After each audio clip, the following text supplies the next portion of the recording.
नमस्कार दोस्तों, बात करते हैं हम आज के गुम है किसी के प्यार में सीरियल के आज के एपिसोड की।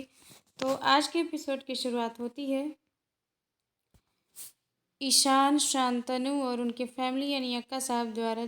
जैसा कि आपको पता है कि अक्का साहब जो है वो काफ़ी परेशान है ईशान को लेकर कि कहाँ चला गया, क्या हो गया। आने के बाद ईशान उनको बताते हैं तो वो बोलती है तुम कॉल कर सकता था, ऐसे क्यों नहीं किए तुमने।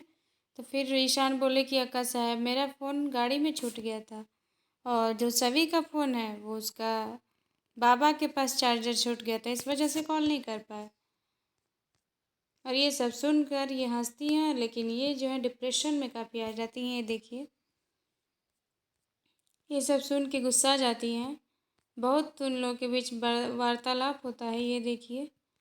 उसके बाद उन लोग के जाने के सब लोग सोने के लिए चले जाते, तब तक अक्का साहब बोलती है कुछ ज़्यादा ही सभी को लेकर ये एग्रेसिव है, कुछ ज़्यादा ही उसको मदद करना चाहता है। तब तक सभी जो है वो कॉलेज अटेंड करने के लिए निकल रही होती है, तब तक दरवाजे पे किसी की दस्तखत होती है।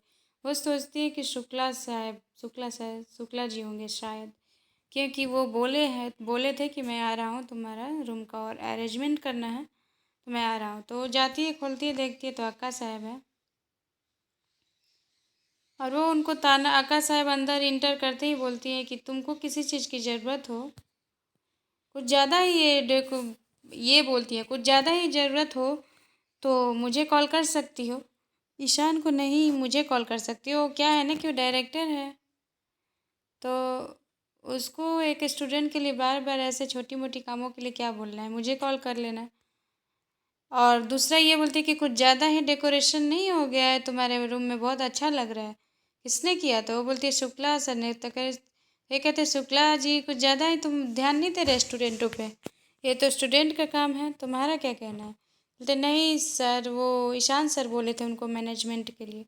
तो फिर वो ताना मारती हैं कि ईशान ऐसा है ना कि छोटे मोटे, तब वो बोलती है ऐसा है कि छोटे मोटे कामों के लिए मुझे कॉल कर लिया करो, मैं हूँ ना, वो डायरेक्टर है, बोर्ड ऑफ डायरेक्टर है, उसको ये सब थोड़ी अच्छा लगता है, तुम्हारा क्या कहना है। तो बोलती है हाँ हाँ क्यों नहीं। उसके बाद वो लेट हो जाती है, जल्दी पहुँचती है, तब तक ये देखिए ईशान सर मिलते हैं, उनसे टकराती है तो इनका किताब गिर जाता है। तो बोलती है, ये बोलते हैं कि जरूर तुमको तुम्हारे आने से कुछ ना कुछ नुकसान ही होता है, ये मैंने देखा है शुरू से, या कुछ गिरता है या तुम कोई और गिरता है, कुछ ना कुछ ऐसे होता है, हमेशा गिरती ही रहती हो। तो ये बोलते हैं कि ये बोलती है कि आपको कोई भी देखेगा तो ऐसे ही हो ही जाता है सर, पता नहीं आप में क्या है, मेरे में नहीं है कुछ। तो अच्छा अच्छा, मेरे में नहीं है, तो लेट क्यों हुई ये बताओ। तो वो कहती है कोई गेस्ट आ गया था सर। तो फिर वो बोलती हैं कि बोलते गेस्ट, कोई भी गेस्ट हो, उनको पढ़ाई के बीच में नहीं लाना है, उनका टाइम फिक्स कर दो कब बुलाना है, क्या करना है। तो फिर बोलते कि वो ऐसा गेस्ट था कि मना नहीं कर सकते थे ना सर। तो फिर बोलते हैं कि कौन सा गेस्ट। तो बोलते हैं कि सुरेखा मैम आ गई थी आपकी। तो कहीं अक्का साहब क्यों आई थी। फिर वो सोचते हैं कि कल तक तो सभी पे गुस्सा थी, आज क्यों अक्का साहब गई। उसके बाद वो लेक्चर के लिए जाते हैं। उसके बाद वो लेक्चर में बोलते हैं कि तुमको आना है,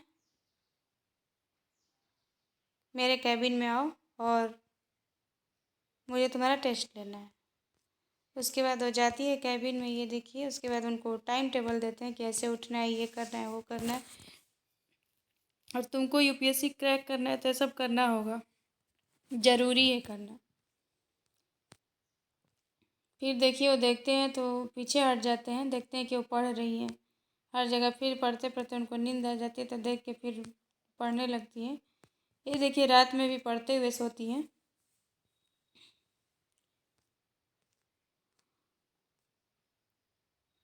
रात में सभी पढ़ते हुए सोती हैं। उसके बाद वो सो जाती है। फिर सुबह सुबह ईशान सर की कॉल आती है, तो फिर बोलती है कौन कॉल कर रहा है यार, परेशान करके रखा है, नींद सोने भी नहीं देता। फिर वो कॉल उठाती हैं, कॉल काट देती हैं। उसके बाद फिर दोबारा कॉल उठाती हैं और फिर कॉल करते करते क्या ईशान साहब अभी तो 5 बज रहे हैं। तो फिर वो बोलते नहीं 5 नहीं बजे, 5 बज के 5 मिनट हो गया, अभी 6 मिनट भी हो जाएगा, जल्दी उठो, तुम्हारा टाइम ख़त्म हो रहा है, एक एक सेकंड का महत्व है यहाँ पे। फिर उसके बाद वो बोलते हैं कि चलो उठो जल्दी, मैं गेट के बाहर खड़ा हूँ, दरवाज़ा खोलो। तो दौड़ के जल्दी जाती है खोलने, तो वो बोलती कहाँ हो सर आप। तो वो कहते हैं कि मैं तो अपने घर पे हूँ, मैं तुम्हारे यहाँ क्यों आऊँगा? जिस एनर्जी से तुम उठी हो ना, उसी एनर्जी से पढ़ने बैठ जाओ। ये देखिए, तैयार होने के लिए 10 मिनट, सौर दंड बैठक, सामान्य अध्ययन, स्पार्ट जॉगिंग, नाश्ता, अखबार पढ़ने के साथ साथ सामान्य अध्ययन। ये है उनका टाइम शेड्यूल, पढ़ने का, काम करने का, सब चीज़। इधर अक्का साहब जमाई लेते हुए आती है, बोलती है कि ये क्यों उठ गया ईशान इतना जल्दी सुबह सुबह? फिर देखती हैं तो किताब देखती हैं, तो बोलते हैं कि क्या ये कर रहा है? तो ईशान बोलते हैं कि माँ, अक्का साहब मेरा किताब कहाँ है यूपीएससी वाला? तो फिर वो बोलती है किसके लिए? तब तक दुर्वा भी आ जाती है, तो बोलते हैं दुर्वा को पढ़ाने के लिए कर रहा है ना? तो फिर वो बोलते हैं कि नहीं अक्का साहब, वो उसका पढ़ाई में मन नहीं है, वैसे भी वो यूपीएससी के लायक नहीं है, वो क्रैक नहीं कर पाएगी। ऐसे बोलना नहीं चाहिए कि मेरी बहन है, लेकिन मैं भाई होने के साथ साथ एज ए टीचर भी हूँ उसका, तो मैं जानता हूँ कौन सा स्टूडेंट कितने पानी में है। तो फिर वो बोलती है ये किसके लिए है? तब ये किसके लिए ले रहा है? तो फिर वो बोलते हैं कि मैं सभी के लिए किताब ढूंढ रहा हूँ। फिर तो वो कहते तुम्हारी बहन को छोड़ के सभी के लिए तू कर रहा है? तो कहते हाँ, क्योंकि वो ब्रिलियंट स्टूडेंट है, उसके अंदर टैलेंट है, और वो पढ़ने के पीछे ही भागती है। दुर्वा तो इधर उधर भागती है। बुरा मत मानिएगा, लेकिन ये सब है। उसको सुन के गुस्सा आ जाती है दुर्वा। और उसके बाद जो रिएक्ट होता है, फिर क्लासरूम में सब उनको देखती रहती है। उनकी सहेलियाँ बोलती है कि तेरा और भी काम है कि ये सब पढ़ती रहती है, क्या करती है? तो चल वो सब भी कर, खाली दिन भर यही सब करती रहती। तो फिर वो चुपचाप होके पढ़ती है, क्योंकि उनके पास बिल्कुल टाइम नहीं है, जैसा कि ईशान सर ने बताया है। तो उनके पास बिल्कुल ही टाइम नहीं है। उसके बाद ईशान सर आते हैं और बोलते हैं कि चलो तुम मेरे चैम्बर में आना जल्दी। और उसके बाद वो चैम्बर में चली जाती है। तो इधर देखिएगा दुर्वा का जो हाल है, वो बोलती है कि मैं इसको छोड़ूंगी नहीं। ये जो है ना, ईशान ईशान सर के पीछे नहीं, ईशान सर इसके पीछे नहीं भाग रहे हैं, वो भाग रही है। वो इतना इमोशनल जो ड्रामा करती है ना, उससे कोई भी पिघल जाएगा बेचारी बन के।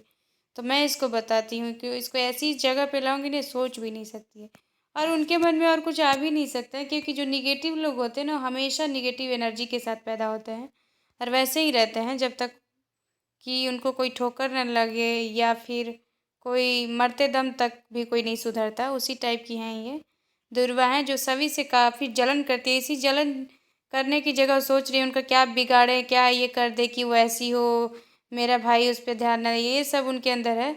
अब ये इसी जगह ये होता है कि मुझे पढ़ के दिखाना है कि मैं भी ईशान सर को पढ़ के दिखा सकती हूँ कि मैं भी तेज हूँ, मैं भी बन सकती हूँ।